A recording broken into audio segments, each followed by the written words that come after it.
மனுஷனை நீர் நினைக்கிறதற்கும் மனுஷகுமாரனை நீர் விசாரிக்கிறதற்கு அவன் எம்மாத்திரம் என்கிறேன். நீர் அவனை தேவதூதரிலும் சற்று சிறியவனாக்கினீர், மகிமையினாலும் கனத்தினாலும் அவனை முடிசூட்டினீர். உம்முடைய கரத்தின் கிரியைகளின் மேல் நீர் அவனுக்கு ஆளுகையை தந்து சகலத்தையும் அவனுடைய பாதங்களுக்கு கீழ்ப்படுத்தினீர். எல்லாவற்றையும் மனுஷனுடைய பாதங்களுக்கு நீர் கீழ்ப்படுத்தினீர் என்று ஆண்டவர் ஆதியாகமத்தில் ஆதாம் ஏவாளை உண்டாக்குனப்ப சொல்லி ஆசீர்வதித்ததை தாவீது 2வது அதிகாரம், ஏன் இதை வாசிக்கிறேன் என்றால் நம்மை குறித்ததான உயர்வான எண்ணம் நமக்குள்ளே இருக்க வேண்டும். தேவன் நம்மை அப்படித்தான் மதிப்பிடுகிறார்.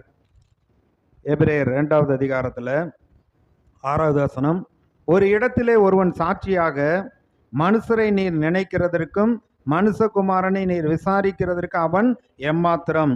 அவனை தேவதூதரிலும் சற்று சிறியவனாக்கினீர், மகிமையினாலும் கனத்தினாலும் அவனுக்கு முடிசூட்டி உம்முடைய கரத்தின் கிரியைகளின் மேல் அவனை அதிகாரியாக வைத்து சகலத்தையும் அவனுடைய பாதங்களுக்கு கீழ்ப்படுத்தினீர் என்று சொன்னான்.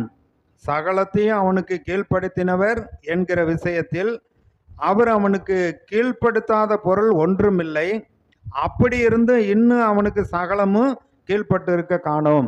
ஆண்டவர் சகலத்தையும் மனுஷனுடைய பாதத்துக்கு கீழ்ப்படுத்தி விட்டார். புதிய ஏற்பாட்டில் இயேசு தேவனுடைய ராஜ்யத்தை குறித்து சொல்கிறப்ப அவர் பிரசங்கிக்கிற பொழுது மறுபடியும் மறுபடியும் மறுபடியும் மனிதனுடைய எண்ணங்கள் உயர வேண்டும் என்பதற்காக வானத்திலும் பூமியிலும் சகல அதிகாரம் எனக்கு கொடுக்கப்பட்டிருக்கிறது என்று சொல்றார். நீங்க உலகெங்கும் புறப்பட்டு போங்கள் என்று சொல்லுகிறார். சத்துருவின் சகல வல்லமைகளை மேற்கொள்ள நான் உங்களுக்கு அதிகாரம் கொடுக்கிறேன், ஒன்று உங்களை சேதப்படுத்தாது.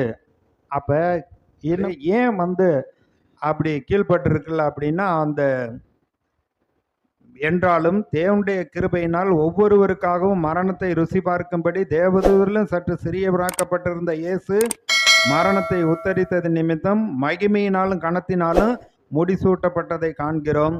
ஏனென்றால் தமக்காகவும் தம்மாலேயும் சகலத்தை உண்டாக்கினவர் அநேக பிள்ளைகளை மகிமையிலே கொண்டு வந்து சேர்க்கையில் அவருடைய இரட்சிப்பின் அதிபதியை உபத்திரவங்களினாலே பூரணப்படுத்துகிறது அவருக்கு ஏற்றதாயிருந்தது.